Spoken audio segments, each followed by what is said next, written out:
and welcome to Stories That Change Communities podcast. I'm Miriam Credman, your host, and I'm thrilled to be here today with Barbara Mackraz, the founder of Oliveseed Nonprofit Foundation. Thank you for being here, Barbara. Thank you for having me, Miriam.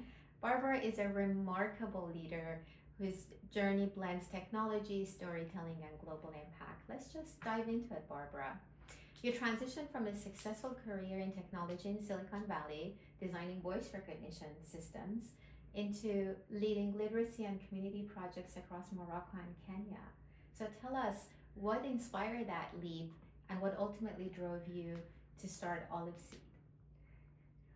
Well, as you mentioned, I worked in tech for many years. I worked in speech recognition and also other fields, including mobile development.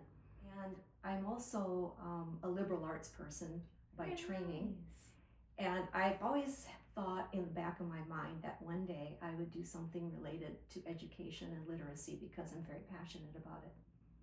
So in 2013, my daughter was about to go off to college, so it was a time of transition for me. And I happened to be in Morocco. Oh, very nice. On the Algerian border in a little Ghanaian town. And there was a one-room schoolhouse there made out of adobe. And I still remember seeing that and walking in, and I saw that it was bare bones but lovingly maintained.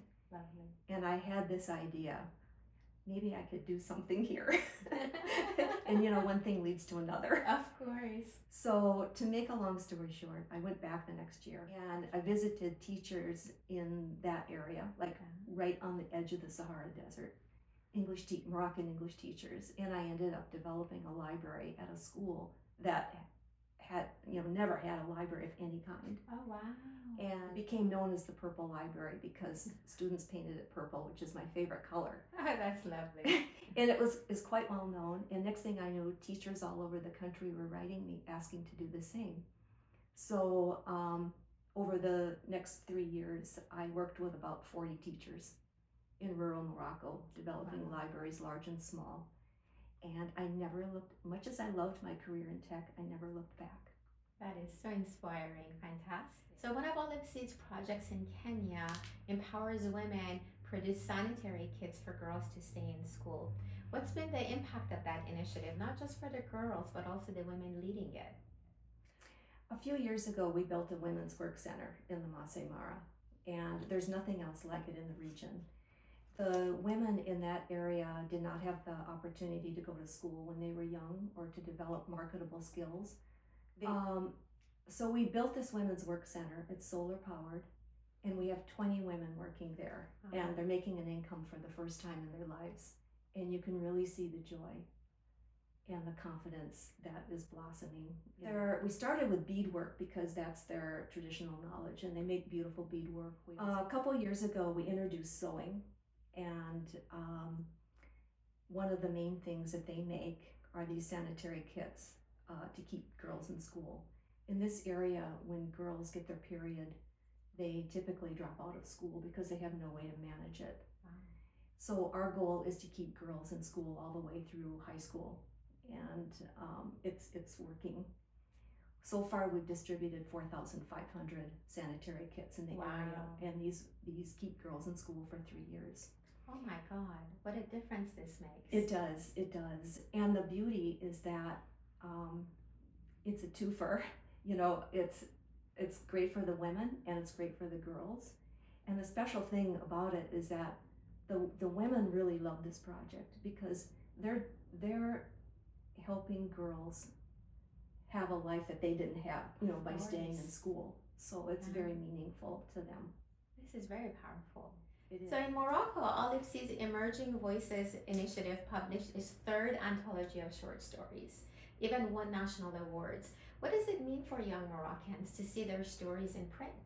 This program gives young people a chance to tell their own stories and develop their own voice.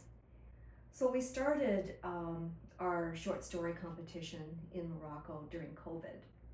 One of the teachers there, named Larbi, and I had this idea: what if we give students something to do while they're home during the pandemic? What a great idea! Yeah, I know. And So they wrote short stories, and we turned it into a competition, and we published an anthology. Wow. And it became so popular that now we're doing this almost every year. The program is evolving to other writing projects. Mhm. We now have an Indigenous story project in Morocco with young people interviewing their elders in the rural areas to capture Amazigh stories in Oh, wisdom that is before they're amazing. lost. And we're publishing a book soon. And they're preserving the stories Yes. of their Yeah. culture and Yeah. their families. That is Yes. amazing. That's very powerful. It is, yeah. And these stories will be lost, without Yeah. this. So they'll be published in the original language and in English. Wow. And I think those books will be of interest to many people. So if you could share one story from a student in Morocco or a woman in Kenya, what would it be? And how would it embody the kind of challenge Oliveseed aims to spark across the communities? Oh, there are so many stories. I'm sure. I'll tell the story of Fatima. Fatima was a 15-year-old girl at the Purple Library, the first library I did. It was in Erfoud, Morocco, on the Algerian border. She is one of the kids who became so interested in it. She helped paint the walls purple. Oh, She's one of the very kids who nice. did that. Hands-on. Yes, definitely. She was very motivated. And she ended up using the library and becoming very proficient in literacy, in English, and accumulated a lot of knowledge and a lot of self-confidence. And she said that she built her self-confidence in literacy through the library. Over time, Fatima became kind of a protege of mine. She traveled with me a few times and contacted other teachers and helped get more libraries going. Very nice. Meanwhile, her family wanted her to quit school and get married at age 15, like her older sister had done. But she was such an excellent, motivated student. That's not what she wanted with her life. So she managed to stick with it, and she was such a good student. And in the end, she graduated high school with flying colors. Wow. She eventually came over to the United States and stayed with a friend of mine who hosted her and supported her to go to college. And I'm going to make a long story short and get right to the point. Last summer, she graduated from UCLA Film School. Wow. And quite an accomplishment. And right now, she just started at Columbia, going for a master's program in film production. This is an amazing and inspiring story, helping a 15-year-old achieve truly her dreams and making it possible. That is amazing. Barbara, thank you for sharing these powerful glimpses into Oliveseed's mission.